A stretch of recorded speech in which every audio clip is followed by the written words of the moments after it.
my lifetime, I've tried well over 150 different rackets, and almost none of them make me remember.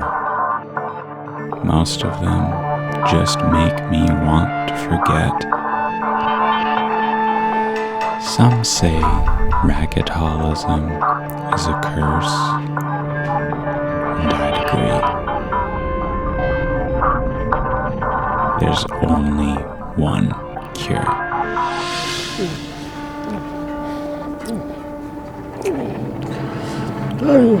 Who's this?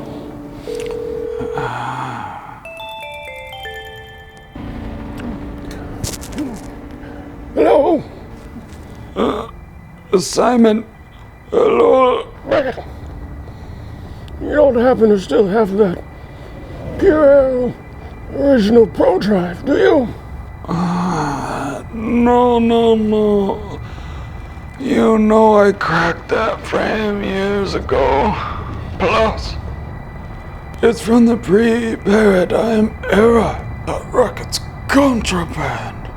You know we're not supposed to use pre-Paradigm frames. I just wanted to hold it. This is my last remaining artifact from the pre-Paradigm era. Released during the inception of Auxetic, the Pure Arrow Rafa 290 is the re-release we all asked for, but never bought. A perfect clone of my hero's racket, the Arrow Pro Drive original, but with weight taken out of the handle and a more open string pattern. Not only is this a memory of the early 2020s, tennis's post-COVID boom, but a memory of the golden age when man faced God and man won.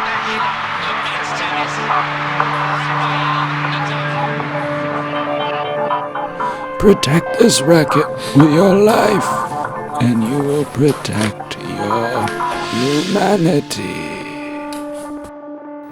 This dream is brought to you by Direct Tennis, the only tennis app which directly integrates into your FedAce RF100 or ND98, automatically synchronizing to your Auxetic and paradigm bending updates. Now offering marketplace features including vintage 2024 rackets from the pre-paradigm era. That's contraband, by the way. Direct Tennis is the best place to take your at-home stringing business to the next level or find a local at-home stringer near you. If you'd like to check out these contraband pre-paradigm stringing services, use our links in the description to download Direct Tennis from the App Store and support 10Com Conglomerate Media in the process. Thanks so much for watching, and we'll see you in the next video. So I've been sleeping on the Pure Arrow Rafa 290 since it was released. I think a lot of us tennis nerds intentionally ignore light or chain rackets because why wouldn't we just go for a heavier frame? After all, there is the Pure Arrow 100 at 300 grand, so why even bother with the Rafa version, especially with this hideous paint job? Further still, I loved the updates that we got for the 2023 Pure Arrow. We got the tighter Arrow Pro Drive string pattern, we got a lower RA for softer feel and better control, and these are all things that us players are supposed to want, right? The thing is, I'm not looking for a racket with more control. I'm looking for a racket that has a specialness, an X factor to the playability that just makes you want to stay on court for hours and hours. And for me, that's where the Pure Arrow Rafa really delivers.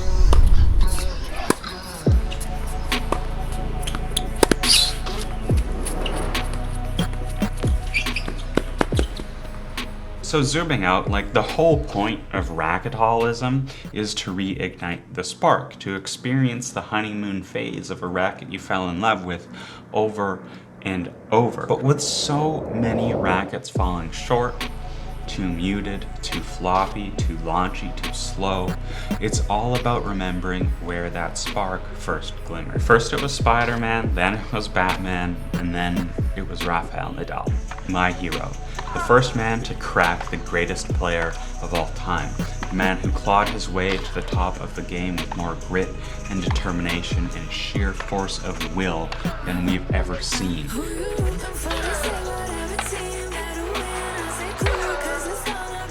Starring in two of the greatest tennis matches of all time. One with a fairy tale ending and the other concluding in heartbreak. I always wanted to play like Rafa, and how better to play like Rafa than to use his racket. This is the Aero Pro Drive Original. It's the racket that was designed for Rafa himself. It's a racket that's won now 22 Grand Slams in his hands. It's the racket that competed alongside the greatest players to ever play the game. I think it's Babolat's best racket of all time, and arguably this is the most important racket of the 21st century. And when I first bought it off my friend for like 20 bucks, I instantly understood the hype.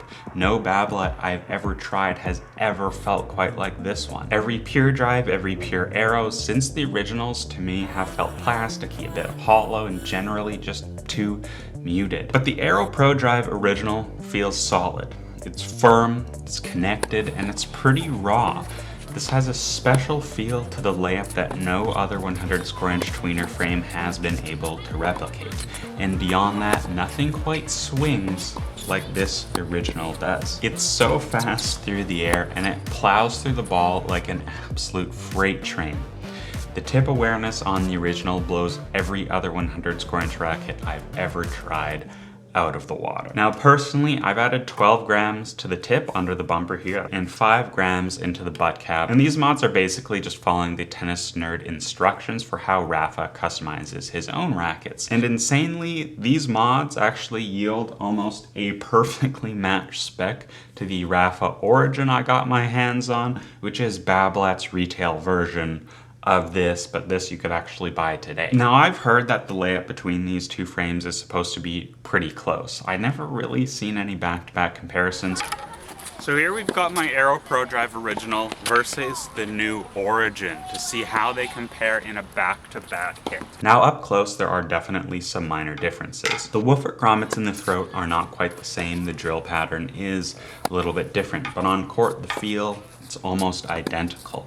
The layup to me feels pretty much the same. I'd say the Origin has a bit more flex, but that makes a lot of sense when you consider that this specific Origin was owned and used by a former pro like 20 years ago. So like it's been through the ring. The other thing is my original feels a little faster through the air even though it has a slightly higher swing weight, and so it hits a heavier ball. This particular Origin doesn't quite have the magic tip awareness, but I have to say it's pretty damn close, and I think you'd really have to hit them back to back to feel the difference. That's the Rafa forehand. The problem is, the Origin and this Aero Pro Drive Original, they're way too heavy for me to ever actually take into a match and use.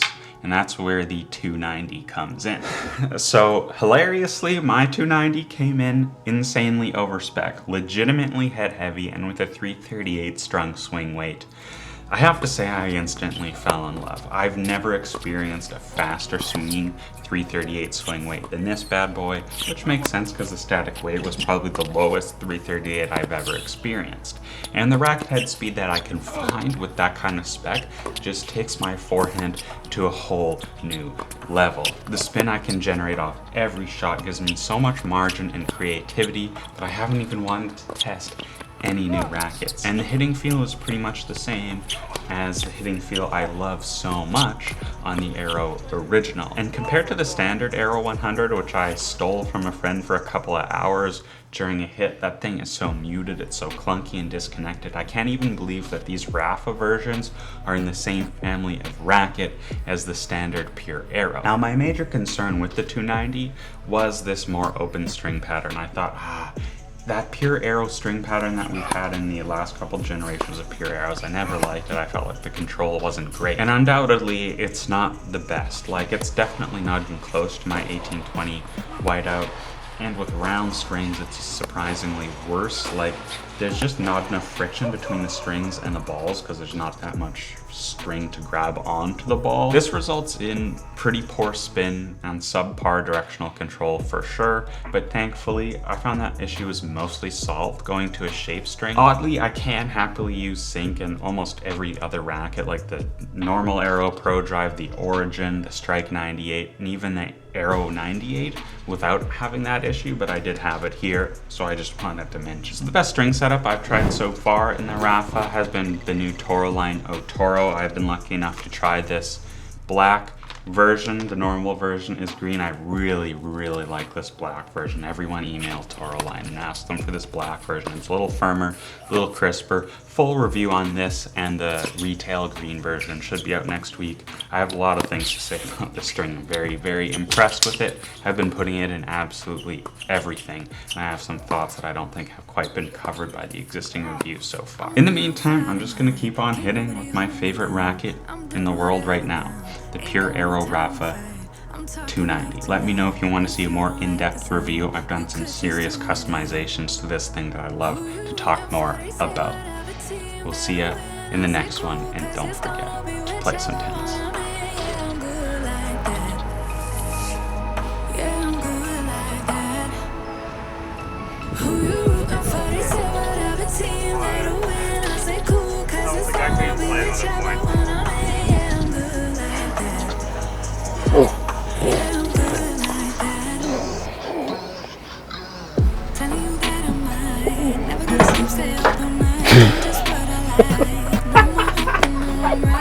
Just